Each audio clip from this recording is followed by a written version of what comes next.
Welcome to English Audio Stories. Here, you'll improve your English by listening to engaging stories, fairy tales, and fascinating tales from around the world.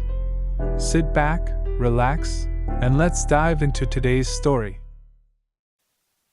Tom Smith was a nice young man. He wanted a job, but he couldn't find one. Many people wanted to work, and there weren't many jobs. Tom felt sad because he never had money for clothes or the cinema. When he was younger, Tom wanted to be a footballer. He was good at football, and at tennis too. He was good at every sport, but there were other, better players. Now, Tom had a new idea. He thought, perhaps I can find a job in a sports shop. I'll be happy then, and I'll have money. But it was only an idea. It never happened. He tried hard to find a job. He looked in the newspapers every day. And he wrote letters for jobs. A lot of letters. But he never found a job. One day, he saw something in the newspaper about a fair in the park near his house. That will be interesting, he thought. It's next Saturday. I think I'll go. Yes, I'll go. I'm not doing anything this weekend, and it won't cost much. On Saturday, Tom walked to the park and bought a ticket for the fair. It was a warm summer day. The sky was blue, and the park was very pretty. There were a lot of flowers, blue, yellow, and red. Tom felt happy when he saw them. The fair was good too. There were a lot of people there, and many different games. Tom played some games. He won a box of fruit and a book about sport. Then he bought an ice cream because he was hot and thirsty. I'm having a good day, he thought. He sat down and ate his ice cream. Now, what shall I do next? Suddenly, he saw, in large letters, Madam Zelda knows the future. Do you want to know about your future? Come in and talk to Madam Zelda. Tom Smith thought very hard. Shall I go in? He thought. Why not? I'm not afraid of the future. Perhaps it will be interesting. Yes, I'll go in and have a conversation with Madam Zelda. So he went in. It was very dark inside. An old woman with grey hair and a kind face smiled at Tom. Hello, young man, she said. Sit down, and I will tell you about your future. Tom sat down. The old woman looked at some cards on the table. Take 3 cards, she said. Tom took the cards and gave them to her. The woman looked at the cards for a long time. Then she spoke. She didn't smile now. Listen, she said. I have to tell you something very important. Do not go anywhere next Friday. Make a journey next Friday, and you will never arrive. Something will happen on the way. Don't forget now. I can tell you nothing more. Be careful, young man. Tom left. The sun was very hot on his face. He had no more money, and he wanted to go home. "I'm not afraid," he thought. "I don't go on journeys. I won't go anywhere next Friday.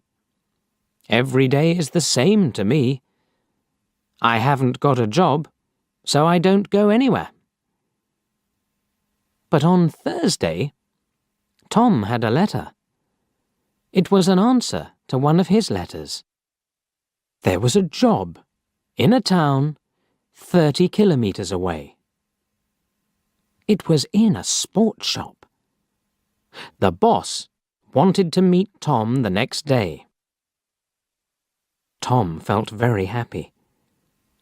"I'll have to take a train there," he thought. "I can't walk 30 kilometers.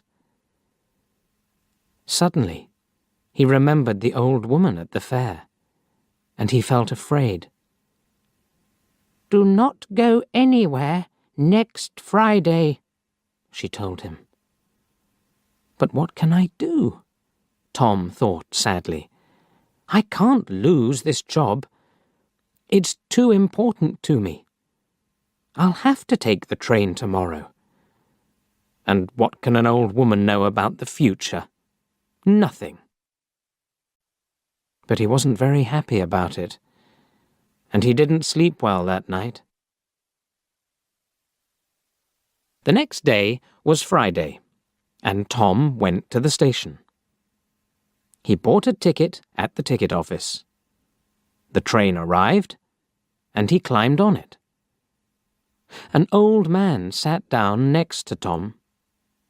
His face was intelligent under his white hair. He had a bad leg, and Tom felt sorry for him. The train left the station and went through the country. A waiter came round with some food, and the old man bought a sandwich. Then he smiled at Tom and said, "Are you thirsty? I've got some tea with me. Would you like some?" He took out a cup and gave Tom some tea. "He's a kind man," Tom thought. "I really like him." He smiled at the old man and said, "Thank you. I'm Tom Smith. Are you going a long way?" But the old man couldn't answer. Suddenly, there was a very loud noise, and the train stopped. What was wrong? The people on the train were afraid. They all looked out of the windows, but they couldn't see anything. "Don't be afraid," Tom told his new friend. "I'll go and see. Perhaps it's an accident. Stay here and you'll be okay." The old man smiled. "Thank you, my young friend," he said. "I will stay here. My old legs are very weak." Tom found the guard. "What's wrong?" he asked him. "Why did we stop?" The guard looked at Tom unhappily. "There's a large tree in front of the train," he said. "We'll have to move it, but we can't do it quickly. So this is the end of the journey for you. You'll have to get off the train and walk." "Walk where?" Tom asked. The guard looked at a map. "There's a village near here. You can go there and perhaps find a restaurant or a cafe. I have to stay here with the train. I'm very sorry about your journey, but you'll get your money back." Tom thought, "The money isn't important. I really wanted that job." And he felt very sad. Tom didn't say anything about the job to the old man. He helped his friend off the train and carried his case to the village. "Thank you very much," the old man said to Tom. "I know that my case is heavy. There's a computer in it, and there are a lot of papers." Tom smiled.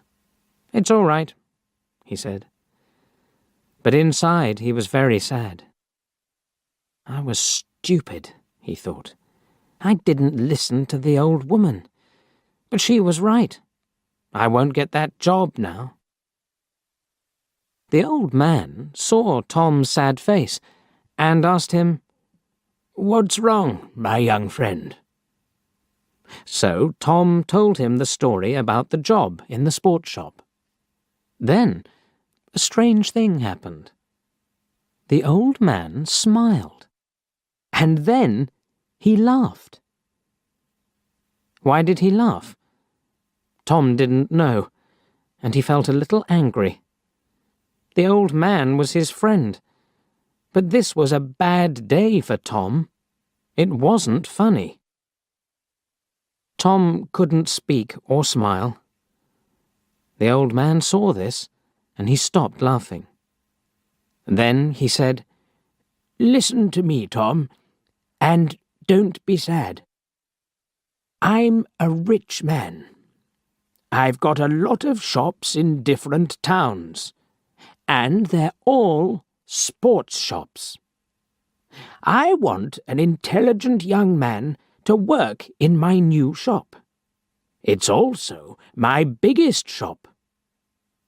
Will you work for me? I think I know you now.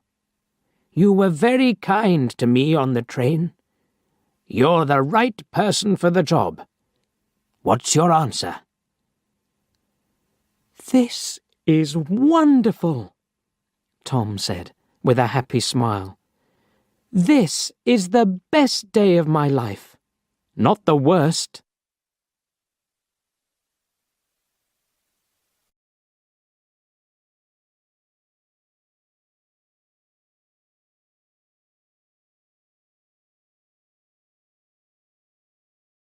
Thank you for listening.